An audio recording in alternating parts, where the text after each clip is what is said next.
que vous allez bien. Alors on se retrouve aujourd'hui pour une vidéo qui va se faire en plusieurs parties et qui va traiter principalement du palier des 100 abonnés qui a été dépassé sur la chaîne. Alors ça peut sembler peu, mais personnellement les abonnés je le vois vraiment comme des personnes que je ne connais pas personnellement et qui en fait regardent cette chaîne pour tout simplement être par la curiosité et tout ça et me dire qu'il y a 100 personnes qui suivent ça et qui veulent savoir quand je sortirai une vidéo. Ben, ça me fait super plaisir, je vais pas vous mentir. Voilà, donc filmé en plusieurs temps, ce qui est un peu étonnant, même original par rapport à ce que je fais d'habitude, parce que je pense que c'est une vidéo qui va traiter de beaucoup de sujets, parce que je sais pas, en ce moment j'ai pas mal de crises existentielles entre guillemets, mais aussi j'ai réfléchi, enfin je réfléchis à cette vidéo comme quelque chose qui peut vous être utile aussi dans la vie de tous les jours, parce que il y a des statistiques sur YouTube qui montrent un peu la tranche d'âge des personnes qui regardent les vidéos, donc j'essaie de toucher à des sujets qui touchent un peu à ces tranches d'âge. Donc il me semble que ça concerne principalement des 18-25 ans et 25 trentaine d'années, enfin chose comme ça. Du coup j'essaie de me dire qu'est-ce qui pourrait quelle vidéo pourrait vous aider aussi vis-à-vis de ça, tout en toujours évidemment en faisant des liens avec les thèmes qu'il y a sur cette chaîne, donc que ce soit l'architecture, mais aujourd'hui ce sera un peu tourné sur les passions, mais qui ne donnent pas forcément sur un métier. Enfin le tournage d'aujourd'hui ce sera ça. Après je pense que je vais aussi traiter des passions qui se transforment en métier, parce que je pense que c'est une question qui se pose beaucoup dans notre génération et qui, à mes yeux, peut toucher n'importe qui. À partir du moment où il y a une passion qui arrive, il vient la question de est-ce que je gagne de l'argent avec ça ou pas. Enfin bref. Donc c'est pour ça qu'il y aura une première partie de la vidéo qui sera composée de ouverture de paquets de cartes. Alors, je tiens à vous le dire. Alors, il y aura plusieurs paquets de cartes qui là-bas, j'en fais des grosses collections, parce que je sais pas, les cartes, j'ai fait une autre vidéo qui parle de pourquoi les jeux de cartes, et pour le coup c'est un heureux hasard, parce que je l'ai commandé un peu, il y a un certain temps, et quand je l'ai reçu, j'ai remarqué qu'il y avait le palier des 100 qui a été dépassé, du coup je me suis dit, tiens, l'occasion se présente, voilà, c'est le hasard. Et donc voilà, vous avez un peu le plan de la vidéo. Donc je pense qu'elle va se tourner en 2 jours, enfin déjà aujourd'hui et demain, parce que je trouve qu'il est important que ce sujet se mature, et une journée je pense que ça peut permettre d'avoir une certaine maturation par rapport à ce que je vais dire aujourd'hui. Alors ça veut pas dire qu'il ne faut pas écouter ce que je vais dire aujourd'hui, parce que les deux se compléteront en fait, voilà. Donc après il y aura le montage aussi qui va faire que vous allez voir en premier l'ouverture des paquets de cartes, et après toute la discussion. Voilà, parce que l'ouverture des paquets de cartes, vous en doutez, ce sera sur un autre plan et du coup une autre disposition. Donc voilà. Donc les passions. Donc comme vous le savez, j'ai la passion des jeux de cartes et aussi de l'architecture. Enfin il y en a plein d'autres, mais aujourd'hui on va parler de ces deux-là.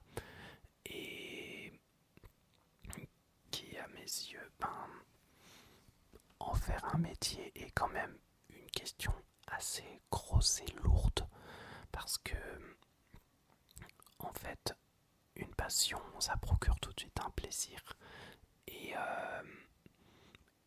et je pense que quand on essaie de le transformer en métier, en fait on essaie de garder ce plaisir. Alors je ne dis pas que ce n'est pas le cas, parce que évidemment que la meilleure situation c'est que les deux restent.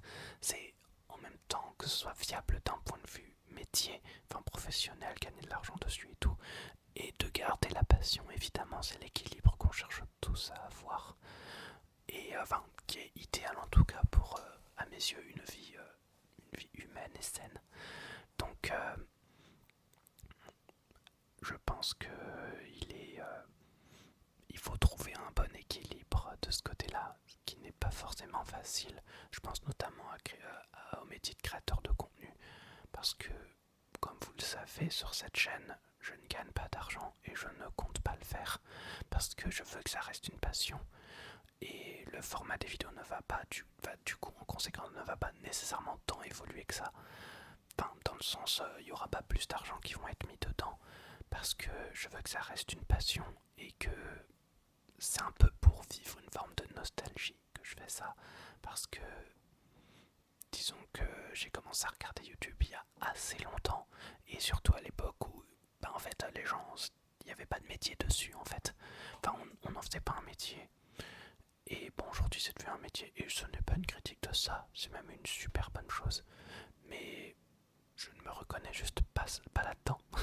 Et puis j'ai aussi assez peur, j'avoue, sur le fait de me lever le matin et me dire que ouais, les vidéos doivent être hyper qualies et tout, surtout que je me sens pas non plus genre bien placé pour faire des vidéos de ce calibre qui demandent quand même une certaine attention, une certaine expérience, donc voilà. Surtout que j'ai des compétences ailleurs qui, pour le coup, me plaisent plus à travailler aussi, parce que c'est une histoire de plaisir aussi. Plaisir à travailler une compétence liée à un support.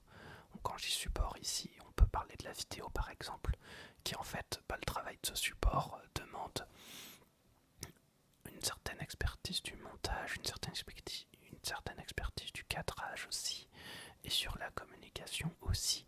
Alors je trouve que c'est quel que soit le contenu de vidéo, après ça ne prend pas du tout la même forme en fonction du style de vidéo. Alors quand je parle de style, ça va être par exemple les vidéos ASMR par rapport à une vidéo de développement personnel, enfin, c'est le premier qui me vient, ou même une vidéo documentaire comme ce qu'a fait Seb Lafrite récemment. D'ailleurs, je vais pas vous mentir, c'est un peu la vidéo de Seb Lafrite qui m'a, pas de Seb, qui m'a donné l'idée de transmettre quelque chose à travers cette vidéo, parce que bon, j'ai un peu entendu parler des avis controversés dessus. Alors, je ne veux pas dire aux gens de quoi penser de cette vidéo, même si personnellement je l'ai beaucoup aimé, m'a beaucoup ému. Donc je me suis dit, voilà, pourquoi ne pas s'en inspirer. Je vais faire un documentaire, mais peut-être en donnant une vision utile en fait à la vidéo, enfin utile et qui transcende la caméra en fait, et dans lequel vous pouvez peut-être vous reconnaître, parce que c'est un peu le but, c'est même ce qu'il y a de beau, je trouve. Voilà. Donc pour revenir au métier passion, donc surtout, là je vais parler du coup du métier d'architecte. En fait, aujourd'hui, disons que le métier d'architecte n'a pas vraiment de lien avec ce qu'on nous apprend à l'école. Ça peut paraître un peu paradoxal, mais il y a quand même pas mal de différents. Alors il y a évidemment des points communs, quand même, mais on nous apprend autre chose et on nous forme à plusieurs métiers. C'est pour ça que j'ai un peu une théorie sur la vision des métiers un peu des gens de ma génération. Donc j'ai 26 ans, donc voilà. Donc dans cette génération, on n'a pas du tout la même vision que par exemple nos parents, qui en fait, d'un point de vue très cliché, je simplifie beaucoup, en fait restaient peut-être dans la même entreprise et dans le même genre d'emploi, alors que peut-être que pour notre génération, ça se trouve, la vie idéale ou la vie adaptée aux conditions actuelles, c'est peut-être d'avoir plusieurs métiers qui se cohabitent ensemble. Enfin moi je vois plutôt ça comme solution, puisque pour ma part j'ai plusieurs envies liées à des passions et des skills que j'ai de base, on va dire, enfin de base, que je développe petit à petit, mais qui viennent d'une manière de vie, d'une manière de voir les choses. C'est pour ça que je me vois plus enseignant, et tout en faisant de la photo et tout en essayant de documenter des choses, et tout ça d'y apporter un certain point de vue, et sur comment est-ce qu'on développe une technique de conception, donc conception architecturale, voilà, parce que je sais pas faire d'autres conceptions, enfin peut-être pas encore du moins, mais voilà. Donc ou même ça parce que il y a plein de choses à raconter dessus et voilà. Donc ah oui, vous allez peut-être entendre pas mal de bruit de fond parce que mon frère prend la douche et écoute la musique en même temps, donc voilà, désolé d'avance. Et donc pour parler de juste passion, je trouve qu'il est important d'en avoir sans forcément avoir l'envie d'en faire un métier. Par exemple, je fais du diabolo depuis très très très très longtemps. Je pense que c'est même ma première passion. Enfin, première passion historiquement qui est arrivée.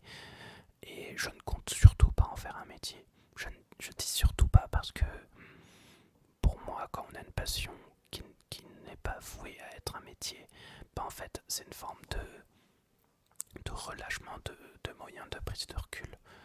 Et je vais pas vous mentir, le tournage des vidéos SMR ainsi que les poster et tout, pour moi c'est la même chose.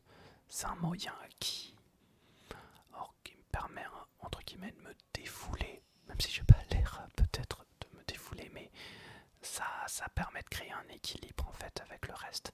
Parce qu'une passion, ça peut, surtout quand on veut en faire un métier, ça peut vite se retourner contre nous. Parce que on a envie de produire et tout, et il y a certains moments où juste notre corps nous dit non. Et moi, le fait d'avoir la vidéo et les vidéos ASMR d'un côté, en fait, me permet d'avoir d'autres activités à faire quand l'autre ne suit pas. Donc, et de plus, je vais pas vous mentir, ça fait un certain moment que je regarde l'ASMR et j'ai beaucoup remarqué que la communauté est quand même assez ouverte. Enfin, quand je dis ouverte, c'est ouverte d'esprit, même curieuse, ce qui, je trouve, c'est une communauté que l'on retrouve pas dans tous les types de vidéos sur YouTube. Et ça, je trouve que c'est incroyable, parce que je trouve que ça permet de pouvoir parler de plein de sujets et d'aborder les choses, des choses de notre quotidien de manière très différente, tout en ajoutant sa petite patte, tout ça. La caméra est en surchauffe et il y a bientôt plus de batterie, donc je vais faire une petite pause, une petite coupure. Bon, petite coupure, mais qui sépare pas mal de temps, parce que entre temps j'ai regardé un petit documentaire Arte sur retrouver les sensations de goût et de son. Je vais pas vous mentir, ça m'a fait beaucoup penser à l'ASMR, surtout au niveau du son évidemment. Et ça va donner une idée de vidéo, enfin bref, je pense que je vais vous proposer ça un moment.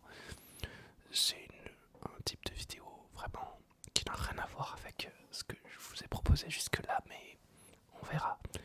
Donc pour reprendre la discussion principale sur la passion, les métiers passion, tout ça, en fait le documentaire Arte me fait beaucoup penser à ça parce que en fait il parle de recherche de sensations pour trouver un état de plénitude en soi et de repos et de juste savoir apprécier la vie, tout simplement. Et je trouve que c'est quelque chose que toute personne peut atteindre dans sa vie et que c'est peut-être ça l'objectif entre guillemets d'une vie. Enfin, d'essayer de retrouver ce genre de sensation, pas en soi comme un objectif, mais comme quelque chose que l'on doit savoir retrouver. Enfin bref. Donc le rapport avec donc métier, passion et tout, en fait voilà, donc pour reprendre ce qui a été dit avant, pour moi il doit y avoir deux types de passions qui doivent cohabiter, enfin voilà, pour trouver sa place dans ce monde, surtout dans ce que le documentaire Arte pour le coup appelait les métiers urbains entre guillemets, qui en fait ont l'air d'être des métiers qui ne sont pas ancrés dans la terre, tout ça, mais plus des métiers genre type bureau, ouais, qui se font derrière un ordinateur en fait, et qui nous font perdre nos sensations. Et j'ai fait un lien avec la communauté de la SMR, tout ça, parce que il y a peut-être cette chose qui est recherchée par les personnes qui écoutent de la SMR, enfin peut-être, et si c'est le cas, j'avoue, je serais assez heureux d'apprendre que je fais partie de cette communauté en tant que créateur, mais aussi en tant qu'auditeur, hein, évidemment. dire de plus? Sur le palier des 100 abonnés, en fait, j'ai envie de faire, j'ai envie de faire des collabs derrière aussi, même si bon, ça reste pas facile, hein, parce que ça prend du temps, tout ça, mais bon, je me dis que c'est quand même possible parce que ça me fait beaucoup penser à la chaîne de Tena ASMR quand il avait fait sa collab avec Roxane sur l'ASMR médical. Or, c'est pas forcément l'ASMR médical que je vise, hein, même si je trouve que ça sera hyper intéressant. Mais voilà, je me dis peut-être faire des choses avec d'autres youtubeurs, tout ça. Enfin, youtubeurs, je sais pas si on peut le dire youtubeurs, mais d'autres ASMR artistes. Voilà, je préfère largement ce terme. Déjà qu'il est inclusif en plus, donc voilà. Donc on se retrouve avec un autre plan. D'ailleurs, ce que j'ai dit tout à l'heure sur le passage en plusieurs jours, je sais pas si ça se fera finalement parce que finalement pas. J'ai un peu pris du recul là-dessus, puis je me dis faire un peu sur une journée comme ça, c'est déjà très bien parce qu'il y a une forme de prise de recul qui se fait quand même. Donc on se retrouve tout de suite sous un autre angle pour filmer l'ouverture des paquets de cartes. Voilà, à tout de suite, à tout de suite, à tout de suite. Alors on se retrouve sous l'autre angle pour le pack opening. Alors, si vous voyez qu'un seul paquet de cartes, c'est normal. Je vais rentrer chaque paquet tour à tour parce que ça donne, je trouve ça donne un petit effet de surprise sympa. Enfin bref, voilà. Je vais mettre le micro comme ça sur le côté et on va voir ce que ça donne.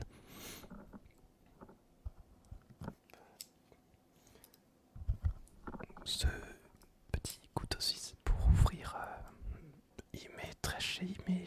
je l'aime beaucoup. Enfin, je le porte beaucoup dans mon cœur parce qu'il a toute une symbolique que je vous parlerai peut-être dans une autre vidéo. Mais bon, bref, voilà, pour les ouvertures de cartes, de paquets de cartes, j'utilise toujours celui-là. Bon, bref, vous le retrouverez dans des prochaines vidéos. Excusez-moi si vous entendez du bruit en fond. Enfin, je suis dans une maison où il y a pas mal de mouvements et de bruit, donc je m'excuse d'avance.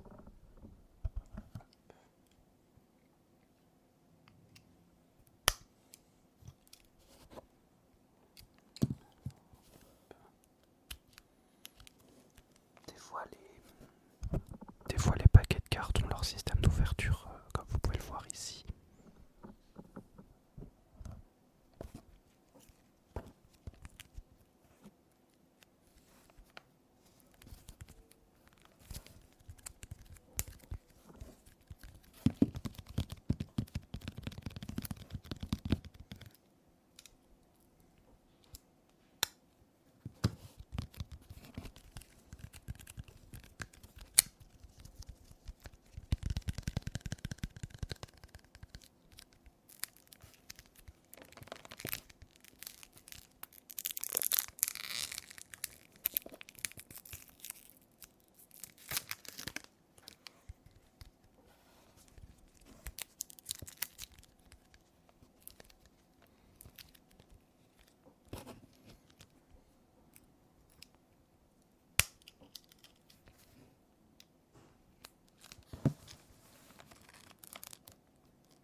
Je vais vous lire ce qu'il y a marqué dessus.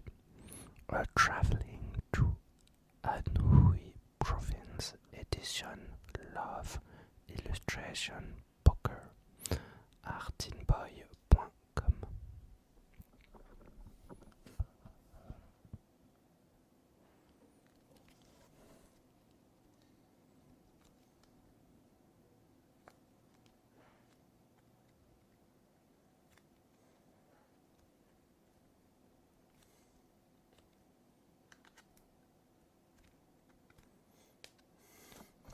C'est galère à ouvrir, je vais mettre d'une règle, enfin d'un réglet. Hop.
fait chaque carte, mais comme vous pouvez le voir, les illustrations sont magnifiques.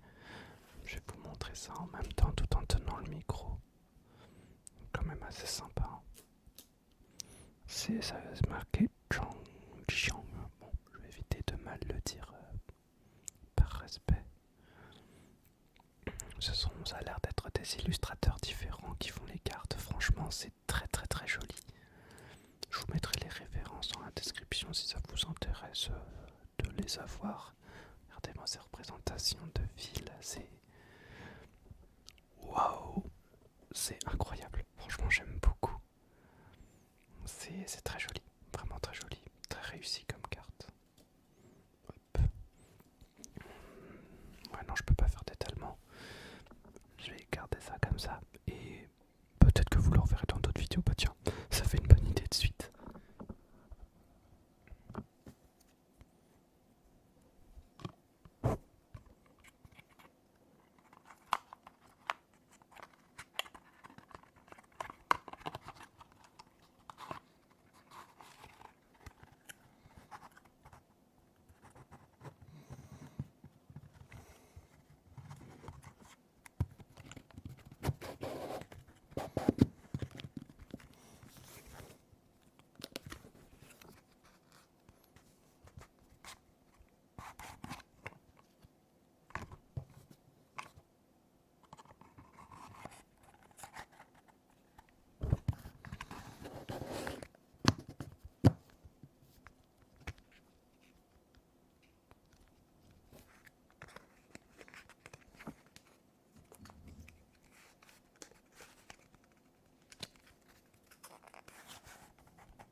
Je suis obligé d'ouvrir l'autre côté pour que les cartes puissent rentrer correctement.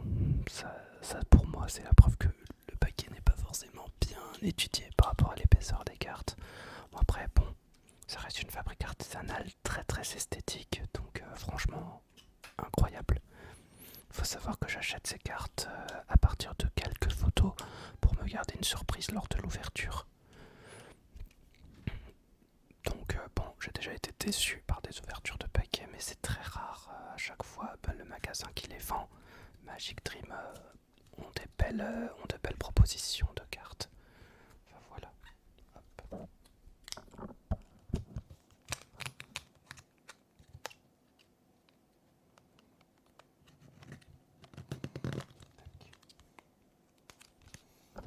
Premier paquet fait. Hop, tac. Le second.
Un jeu de cartes plus simple, mais qui pour le coup a une ouverture plus facile et avec quelques petits motifs sympas. Les logos, enfin les insignes de valeur sont quand même assez gros, ce qui est assez sympa. Ça permet une lecture fluide, c'est pratique. Vous ne le voyez peut-être pas, mais il y a des formes de coussins d'air dedans. Je vais vous montrer la caméra. Il veut bien faire le focus.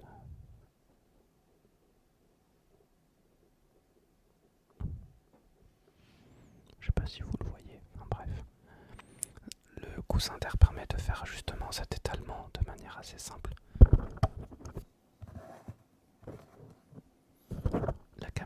commence à surchauffer, mais c'est pas mal.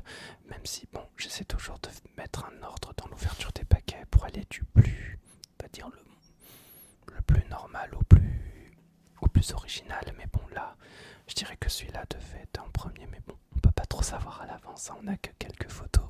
C'est ça qui est sympa aussi. Enfin bref, je vais faire une petite coupure et on se retrouve juste après, le temps que la caméra refroidisse.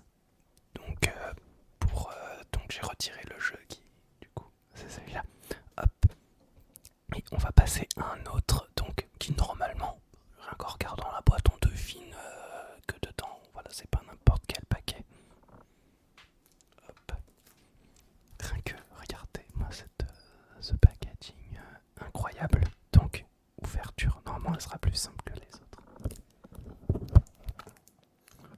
Et plus satisfaisante.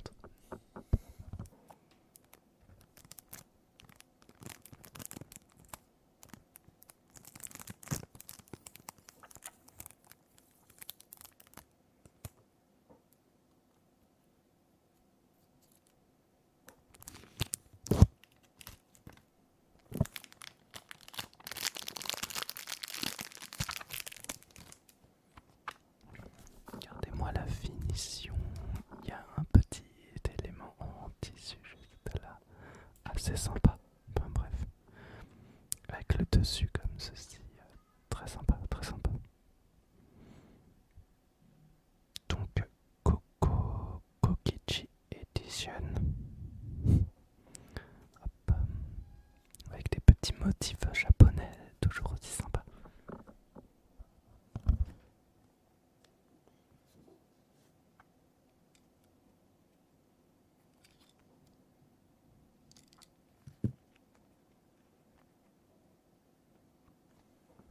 J'essaie de comprendre comment ça s'ouvre, ça a l'air d'être une forme de casse-tête, entre guillemets. Je sais pas si je dois couper ici, je vais tester.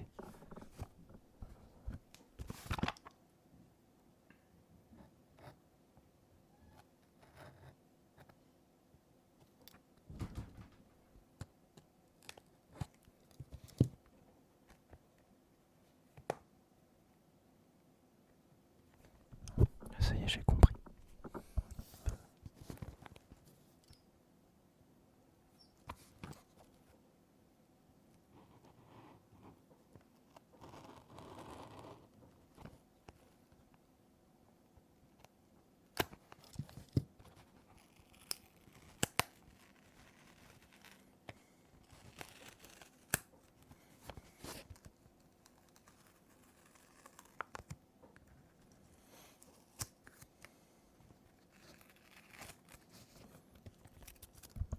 Normalement, je n'enlève jamais l'étiquette, mais là, je me suis senti un peu obligé. Je me sens un peu obligé en fait pour voir la beauté du paquet, qui est quand même, je trouve, mérite qu'on enlève ce stickers incroyable.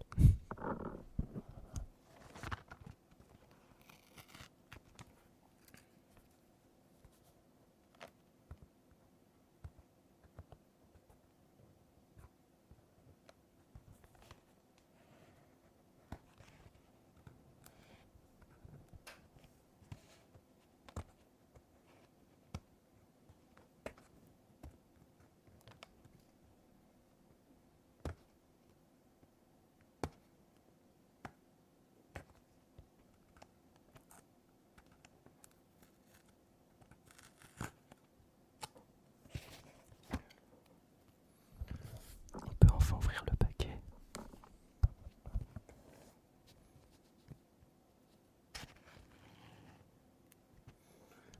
C'est incroyable. Regardez comment ça s'ouvre. Non, c'est dingue. Je vais vous le refaire.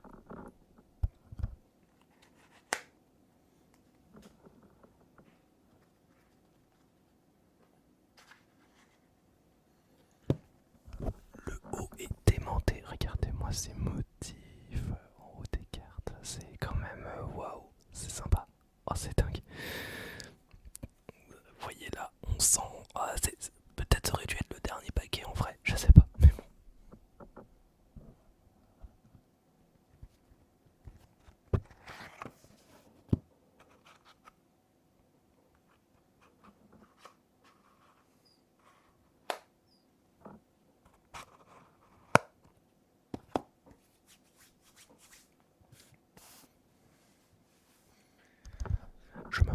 parce que faut éviter que la sueur se dépose sur les cartes. Regardez-moi comme c'est joli, les jokers qui se complètent comme ça. Oh, c'est dingue. L'arrière incroyable. Les jokers comme ceci qui se mettent à la suite. Oh là là là. Je vais vous faire un petit étalement. Oh, regardez-moi ça comme c'est joli. Des petits lapins. Des lapins. Alors là on a la famille des lapins. C'est toujours des lapins. Ils font différentes actions. Oh, c'est dinguissime. Ils s'amusent avec les valeurs. Enfin là ils jouent avec le trèfle. Là, ah oui, ils ont des éléments de carreau. Oh, c'est incroyable. Oh non, franchement, ce paquet. Oh là là, incroyable. Suijin Katsu Kakutsuchi. Kakutsuchi. Je pense pas bien le prononcer, mais waouh.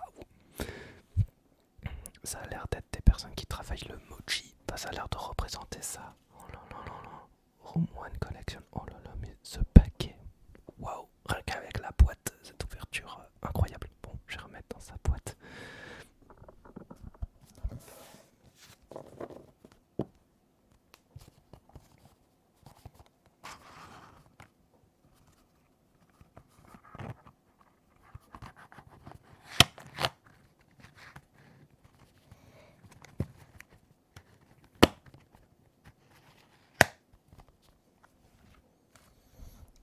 On finit maintenant avec probablement bon, la boîte qui m'a coûté le plus cher, mais qui est composée de deux paquets, donc une boîte pour deux paquets de cartes.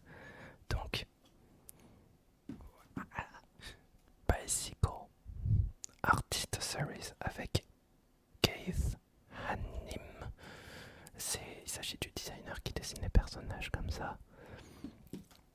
Il était pas si dur à trouver en vrai, mais waouh, c'est incroyable. Enfin bref, ouvrons-le, ne perdons pas plus de temps.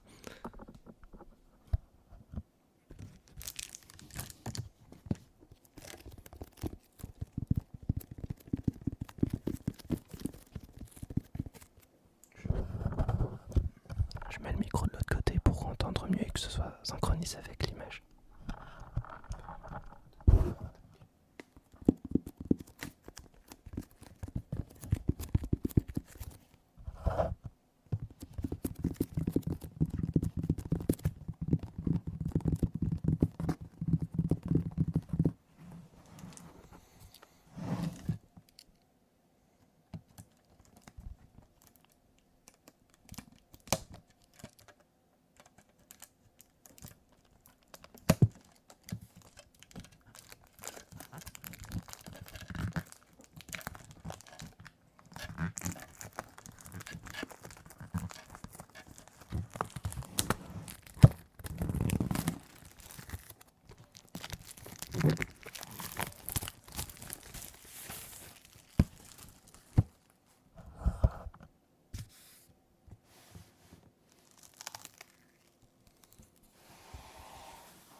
Waouh, incroyable.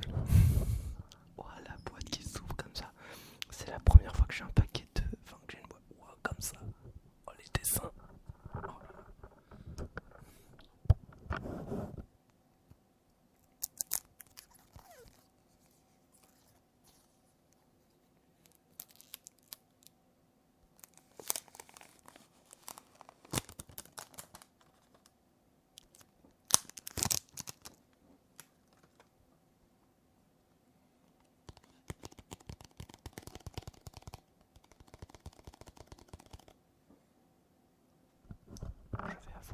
Je vais prendre beaucoup de précautions dans les manipulations, tout ça.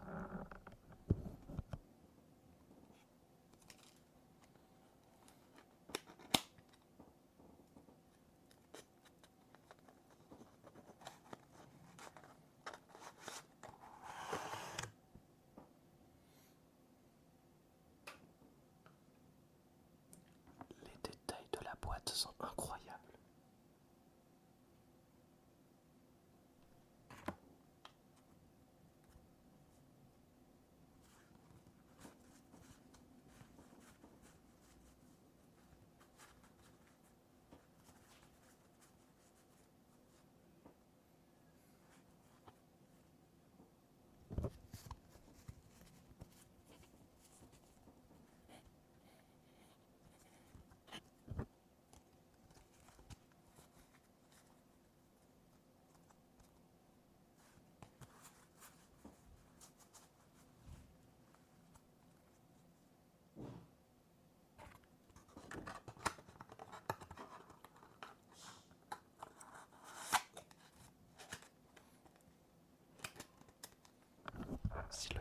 se retrouve dans l'autre paquet, je vous lirai le texte.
Je vous lis le texte. Oula, il y a bientôt plus de batterie et la caméra surchauffe.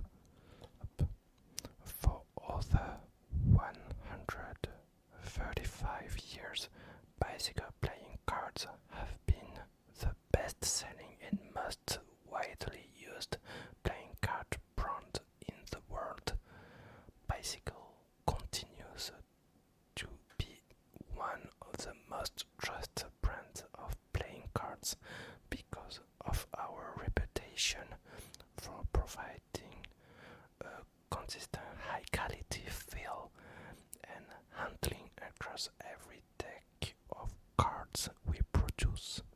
Each deck is printed on a special cardstock and sealed with a patented air cushion finish for optimal gliding and easy shuffling. A dynamic force of the downtown New York art scene of the early 1980s, Keith Haring quickly rose to international fame with his influence on art, culture, and fashion continuing to grow ever since. The immediacy and directness of Haring imagery and the iconic symbols he created to convey essential concepts, peace, love, equality, and compassion, have become a universally recognized visual language. Keith Haring was an artist and activist who frequently used his art to speak about social issues. Très intéressant ce texte. Enfin bref, je fais une petite coupure et on se retrouve juste après. On se retrouve du coup sous cet angle-là maintenant que le pack opening est fait. Donc, petit mot de la fin de la vidéo parce que franchement elle est un peu longue. Enfin, elle est plus longue que d'habitude, mais bon. Voilà, enfin, j'ai essayé de faire concis mais en même temps assez riche. Voilà. Vous l'aurez remarqué, les jeux de cartes, voilà, c'est toute une passion. C'est toute une passion. Donc pour vous rappeler peut-être un tout petit peu l'histoire, c'est que dans un paquet de cartes, il y a 54 cartes. Et si on enlève Joker, ça fait 52, comme le nombre de semaines qu'il y a dans une année. Et il y a 13 valeurs comme le nombre de mois qu'on retrouve dans un calendrier fixe ou / calendrier lunaire. Et il y a les 4 saisons aussi, donc les 4 couleurs. Enfin, il y a, je trouve, une véritable coïncidence ou pas, parce que je suis sûr qu'il y a une raison derrière ça, hein, derrière toutes ces valeurs, qui, du coup, pour ma part, c'est une forme de représentation du temps qui passe. Donc là, on est au samponné et le rapport avec la passion, c'est que ça se développe avec le temps. Des fois, ça change aussi, même si moi je pars du principe qu'une passion, ça ne se perd jamais, parce que en vrai, ma véritable première passion, c'est l'origami, celle que j'ai pratiquée le plus jeune. Bon, il y avait les Lego aussi, mais qui se sont transformés en l'architecture. Mais finalement, c'est toujours là. Et pour moi, c'est ce qui permet de... Enfin, pour ma part, hein, je vais pas dire de manière générale, mais pour ma part, c'est ce qui permet de vivre dans ce monde, avoir autant d'optimisme aussi. Enfin après, c'est une image, évidemment, vous vous en doutez, hein, on porte un... Enfin, il y a toujours un masque qui est porté, hein, moi vis-à-vis, moi par rapport à vous, tout ça. Et puis, tout le monde en fait, hein. Et pour le coup, c'est ce que j'essaie de renvoyer par rapport à l'ASMR, c'est que je vous renvoyais cette positivité que vous m'envoyez aussi. Parce que, pour le coup, vous ne le savez pas, mais c'est aussi vos commentaires aussi positifs qui me donnent envie de créer des vidéos. Parce que de base, je n'en fais pas autant. Et là, avec les commentaires et tout que vous me dites, ça me touche beaucoup. C'est pour ça que dès que j'en vois un, j'arrive pas à m'empêcher de répondre. Enfin, j'ai du mal à le remettre à plus tard. Je suis limite un peu gêné, mais bon. Des fois, il y a des moments où je regarde les commentaires comme ça et bon. Il y a des moments où je me dis, bon, allez, plus tard quand même, voilà. Donc, je tenais vraiment à vous remercier d'avoir atteint ce palier parce que c'est grâce à vous. Et j'espère que du coup, l'engouement qu'il y a autour de cette chaîne va continuer à grandir, va peut-être se transformer en des formes de collab ou je ne sais quoi d'autre. Voilà. J'ai essayé de faire du contenu peut-être un peu plus ASMR parce que j'ai quand même bien compris que c'est ce qui marche. Et après, il y aura toujours des vidéos passion aussi, des vidéos racontes parce que je trouve que c'est ce qu'il y a de bien avec l'ASMR, c'est que on peut explorer de tout. Et après, la raison pour laquelle je veux passer à du contenu plus relaxant, c'est aussi cette vidéo d'Arte qui m'a ouvert, m'a ouvert les yeux encore plus sur la dimension sonore et sur l'importance de ce sens. Parce que de base, je suis pas vraiment... Enfin, l'ASMR m'a ouvert à ça, mais ce documentaire Arte m'a encore plus poussé le truc. Mais de base, ce n'est pas mon point fort. Même si maintenant je me rends compte à quel point c'est puissant. J'ai même des cours dessus, hein, mais bon, voilà. Je peux en parler pendant des heures, mais bon, c'est pas le sujet, à part, voilà. Mais je voulais vraiment vous remercier. Vos retours, vos commentaires me font grandement plaisir. Ce palais des 100, pour moi, c'est le début de plein de créativité que j'ai continué à poster là-dessus.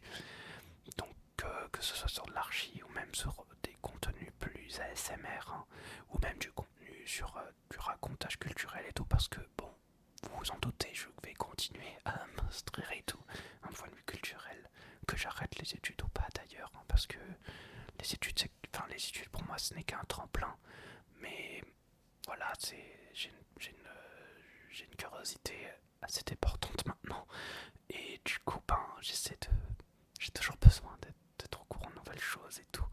Donc voilà, j'espère que cette vidéo vous aura plu.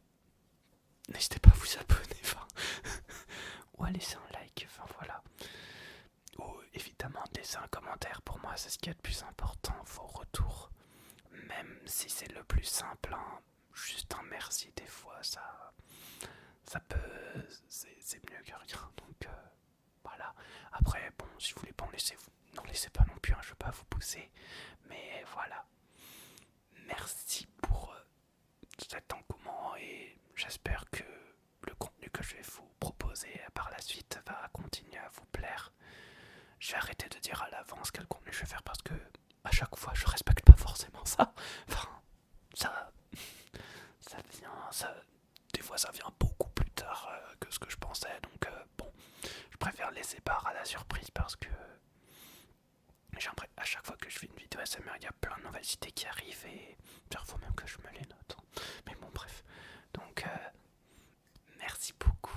N'hésitez pas à me dire ce que vous pensez de ce format parce que sur l'ouverture de cartes, peut-être à chaque palier, je sais pas, peut-être à des paliers qui n'ont aucun sens d'un point de vue juste numérique, mais par rapport aux cartes peuvent avoir un sens.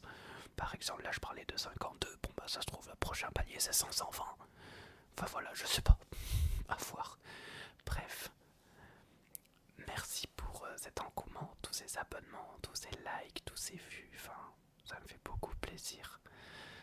Et voilà, à bientôt.